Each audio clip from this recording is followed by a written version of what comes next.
Saudara terkasih, Alkitab atau Injil dengan jelas mengungkap siapa pribadi Yesus Kristus yang dikisahkan langsung oleh keempat murid atau Rasul Yesus dalam keempat Injil. Injil Matius, Markus, Lukas, Yohanes. Murid atau Rasul Yesus ini adalah bagian dari saksi mata yang menyaksikan sendiri, mendengar, mengikuti, dan bahkan hidup dan tinggal bersama Yesus. Ada 12 murid Yesus yang tercatat dalam Injil. Mereka setia mengikuti Yesus dalam mewartakan kerajaan Allah. Dari ke-12 murid ini, ada yang mewartakan ajaran Yesus secara lisan dan ada yang menuangkan dalam tulisan yang dikenal sebagai Injil. Injil ditulis pada awal abad Masehi atau di bawah tahun 100 sampai 110 Masehi. Berisi tentang ajaran Yesus, perkataan, khotbah, perbuatan baik, mujizat, serta tanda heran. Juga kisah nyata tentang peristiwa Yesus, penyaliban, wafat, dan kebangkitannya, serta kenaikannya ke surga, yang disaksikan juga oleh banyak orang pada waktu itu di tanah Israel atau tanah Palestina. Dalam Alkitab Perjanjian Baru, atau disebut juga Injil, Yesus Kristus bukan hanya diakui sebagai nabi atau utusan saja, tapi lebih dari itu sebagai juru selamat, sabda Allah yang menjadi manusia, yang menyertai manusia, atau Immanuel, jalan kebenaran dan hidup kekal, penebus dosa umat manusia yang rela wafat di salib untuk menjamin keselamatan manusia yang sebenarnya berdosa dan tidak layak di hadapan Allah yang Maha Suci. Setelah mengakhiri hidup manusia di dunia ini, kita dijamin masuk dalam kebahagiaan kekal di surga bersama Allah Bapa berkat kurban Yesus Kristus di salib.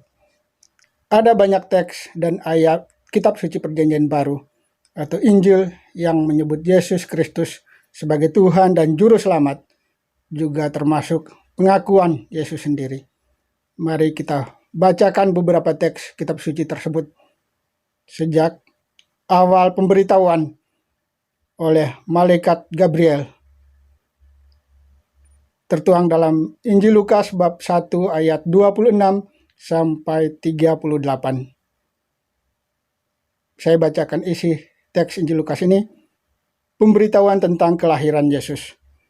Dalam bulan yang ke-6, Allah menyuruh malaikat Gabriel pergi ke sebuah kota yang di Galilea bernama Nazaret kepada seorang perawan yang bertunangan dengan seorang bernama Yusuf dari keluarga Daud. Nama perawan itu Maria. Ketika malaikat itu masuk ke dalam rumah Maria, ia berkata, "Salam, hai engkau yang dikaruniai, Tuhan menyertai engkau." Maria terkejut mendengar perkataan itu, lalu bertanya dalam hatinya, "Apakah arti salam itu?" Kata malaikat itu kepadanya, "Jangan takut, hai Maria, sebab engkau beroleh kasih karunia di hadapan Allah. Sesungguhnya engkau akan mengandung dan akan melahirkan seorang anak laki-laki, dan hendaklah engkau menamai dia Yesus. Ia akan menjadi besar dan akan disebut anak Allah yang Maha Tinggi. Dan Tuhan Allah akan mengaruniakan kepadanya takhta Daud, bapa leluhurnya, dan ia akan menjadi raja atas kaum keturunan Yakub sampai selama-lamanya, dan kerajaannya tidak akan berkesudahan." Kata Maria kepada malaikat itu, "Bagaimana hal itu mungkin terjadi, karena aku belum bersuami?" Jawab malaikat itu kepadanya, "Roh Kudus akan turun atasmu, dan kuasa Allah yang Maha Tinggi akan menaungi engkau. Sebab itu anak yang akan kau lahirkan itu akan disebut kudus, anak Allah. Sebab bagi Allah tidak ada yang mustahil." Kata Maria, "Sesungguhnya aku ini adalah hamba Tuhan, jadilah padaku menurut perkataanmu itu." Lalu malaikat itu meninggalkan dia. Yang berikut dalam Injil Lukas bab 2 ayat 1 sampai 15. Kelahiran Yesus. Pada waktu itu, Kaisar Agustus mengeluarkan suatu perintah menyuruh mendaftarkan semua orang di seluruh dunia. Inilah pendaftaran yang pertama kali diadakan sewaktu Kirenius menjadi wali negeri di Syria. Maka pergilah semua orang mendaftarkan diri. dan masing-masing di kotanya sendiri. Demikian juga Yusuf pergi dari kota Nazaret di Galilea ke Yudea, ke kota Daud yang bernama Bethlehem, karena ia berasal dari keluarga dan keturunan Daud, supaya didaftarkan bersama dengan Maria tunangannya yang sedang mengandung.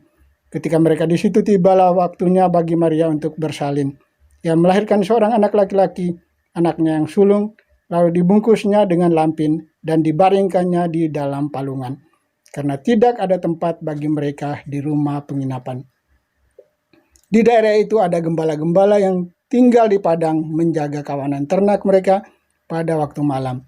Tiba-tiba berdirilah seorang malaikat Tuhan di dekat mereka, dan kemuliaan Tuhan bersinar meliputi mereka, dan mereka sangat ketakutan. Lalu kata malaikat itu kepada mereka, "Jangan takut, sebab sesungguhnya aku memberitakan kepadamu kesukaan besar untuk seluruh bangsa.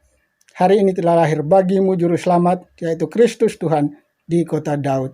Dan inilah tandanya bagimu. Kamu akan menjumpai seorang bayi dibungkus dengan lampin dan terbaring di dalam palungan." Dan tiba-tiba tampaklah bersama-sama dengan malaikat itu sejumlah bala tentara surga yang memuji Allah, katanya, "Kemuliaan bagi Allah di tempat maha tinggi, dan damai sejahtera di bumi di antara manusia yang berkenan kepadanya." Dalam teks Injil Lukas bab 2 ayat 41 sampai 52 tentang kisah Yesus berumur 12 tahun di Yerusalem. Ketika mereka ke Yerusalem untuk melaksanakan ibadah di dalam agama Yahudi, ketika pulangnya di dalam kisah teks Lukas ini, dikisahkan bahwa Yesus masih tetap berada di bait Allah dan tertinggal di dalam bait Allah. Ketika dicari sama Bunda Maria dan Santo Yosef, Yesus menjawab, "Mengapa kalian mencari aku? Tidakkah kalian tahu bahwa aku harus berada di rumah Bapakku?" Tetapi mereka tidak mengerti apa yang dikatakannya kepada mereka. Lalu ia pulang bersama-sama mereka ke Nazaret. Yang keempat, di dalam Injil Lukas bab 17 ayat 11 sampai 17. Juga di dalam teks Injil paralel lainnya, yaitu Matius, Markus, dan Yohanes, kisah yang sama diceritakan dalam gaya bahasa yang khas oleh masing-masing penulis, berisi tentang Yesus yang menghidupkan orang yang sudah mati. Yang kelima, peristiwa Yesus dibaptis dalam Injil Matius bab 3 ayat 13 sampai 17. Dan Injil paralel lainnya saya bacakan. "Maka datanglah Yesus dari Galilea ke Yordan kepada Yohanes untuk dibaptis olehnya. Tetapi Yohanes mencegah dia, katanya, 'Akulah yang perlu dibaptis olehmu, dan engkau yang datang kepadaku?' Lalu Yesus menjawab, katanya kepadanya, 'Biarlah hal itu terjadi, karena demikianlah sepatutnya kita menggenapkan seluruh kehendak Allah.' Dan Yohanes pun menurutinya. Sesudah dibaptis, Yesus segera keluar dari air, dan pada waktu itu juga langit terbuka, dan ia melihat Roh Allah seperti burung merpati turun ke atasnya. Lalu terdengar suara dari surga yang mengatakan, 'Inilah anakku yang kukasihi, kepadanya lah aku berkenan.'" Yang keenam, pernyataan Petrus sebagai pemimpin dari para murid atau rasul Yesus di dalam Injil Matius bab 16 ayat 13 sampai 20. Setelah Yesus tiba di Kaisarea Filipi, ia bertanya kepada murid-muridnya, "Kata orang, siapakah anak manusia itu?" Jawab mereka, "Ada yang mengatakan Yohanes Pembaptis, ada juga yang mengatakan Elia, dan ada pula yang mengatakan Yeremia atau salah seorang dari para nabi." Lalu Yesus bertanya kepada mereka, "Tetapi apa katamu, siapakah aku ini?" Maka jawab Simon Petrus, "Engkau adalah Mesias, anak Allah yang hidup." Kata Yesus kepadanya, "Berbahagialah engkau Simon bin Yunus, sebab bukan manusia yang mengatakan itu kepadamu, melainkan Bapa-Ku yang di surga. Dan aku pun berkata kepadamu, engkau adalah Petrus, di atas batu karang ini aku akan mendirikan jemaatku, dan alam maut tidak akan menguasainya."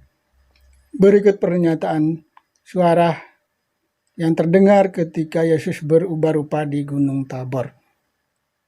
Dalam teks Injil Lukas bab 9 ayat 28 sampai 36.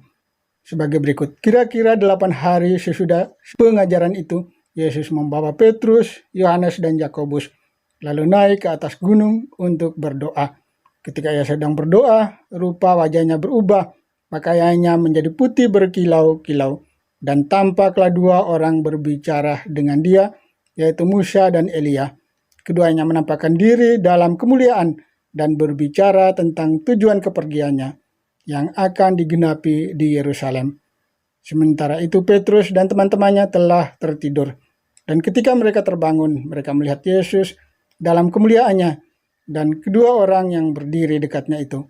Dan ketika kedua orang itu hendak meninggalkan Yesus, Petrus berkata kepadanya, "Guru, betapa bahagianya kami berada di tempat ini. Baiklah kami dirikan sekarang 3 kemah, 1 untuk engkau, 1 untuk Musa, dan 1 untuk Elia." Tapi Petrus tidak tahu apa yang dikatakannya. Sementara ia berkata demikian, datanglah awan menaungi mereka, dan ketika mereka masuk ke dalam awan itu, takutlah mereka. Maka terdengar suara dari dalam awan itu yang berkata, "Inilah anakku yang kupilih, dengarkanlah dia." Yang ke-8, Injil Yohanes bab 1 ayat 1 sampai 18. Firman yang telah menjadi manusia. Pada mulanya adalah firman, firman itu bersama-sama dengan Allah, dan firman itu adalah Allah. Firman itu telah menjadi manusia dan diam di dalam kita, dan kita telah melihat kemuliaannya, yaitu kemuliaan yang diberikan kepada Allah sebagai anak, yang diberikannya sebagai anak tunggal Bapa, penuh kasih karunia dan kebenaran. Tidak ada seorang pun yang pernah melihat Allah, tetapi anak tunggal Allah yang ada di pangkuan Bapa, dialah yang mengatakannya. Berikut dalam Injil Yohanes bab 14 ayat 5 sampai 6. Kata Thomas kepadanya, "Tuhan, kami tidak tahu kemana engkau pergi. Jadi bagaimana kami tahu jalan ke situ?" Kata Yesus kepadanya, "Akulah jalan dan kebenaran dan hidup. Tidak ada seorang pun yang datang kepada Bapa kalau tidak melalui aku." Juga dalam Yohanes bab 14 ayat 8 kata Filipus kepadanya, "Tuhan, tunjukkanlah Bapa itu kepada kami. Itu sudah cukup bagi kami." Kata Yesus kepadanya, "Telah sekian lama aku bersama-sama kamu, Filipus, namun engkau tidak mengenal aku. Barang siapa telah melihat aku, ia telah melihat Bapa. Bagaimana engkau berkata, tunjukkanlah Bapa itu kepada kami?" Berikut yang ke-10, peristiwa wafat, kebangkitan, dan kenaikan Yesus ke surga. Juga merupakan salah satu bentuk keilahian Yesus Kristus, di mana Yesus menderita, wafat, dan bangkit untuk menebus dosa manusia. Saudara terkasih, mari kita memperteguh iman dalam situasi wabah ini. Mari kita meningkatkan kehidupan doa, mengikuti berbagai macam kegiatan gereja walaupun terbatas pada aturan-aturan yang sudah ditetapkan, agar kita bisa luput dari wabah ini. Mari kita juga bersatu untuk melaksanakan kehendak Tuhan di dalam hidup kita setiap hari, melakukan kebaikan, cinta kasih. Allah yang lebih dulu mengasihi manusia, walaupun manusia berdosa, Allah tetap mengasihi dengan hadir menjadi manusia yang lemah di dalam diri Yesus Kristus, bahkan mengorbankan dirinya untuk menjadi jaminan bagi keselamatan manusia, jaminan di hadapan Allah Bapa apabila manusia mengakhiri kehidupan di dunia ini, bahwa di dalam Yesus ada jaminan kehidupan kekal. Dan dalam situasi saat ini, mari kita terus tekun di dalam doa-doa harian, baik di rumah masing-masing, juga secara terbatas bisa mengikuti kegiatan-kegiatan yang dibolehkan oleh aturan yang sudah ditetapkan oleh pemerintah. Semoga semua yang mendengarkan siaran ini diberkati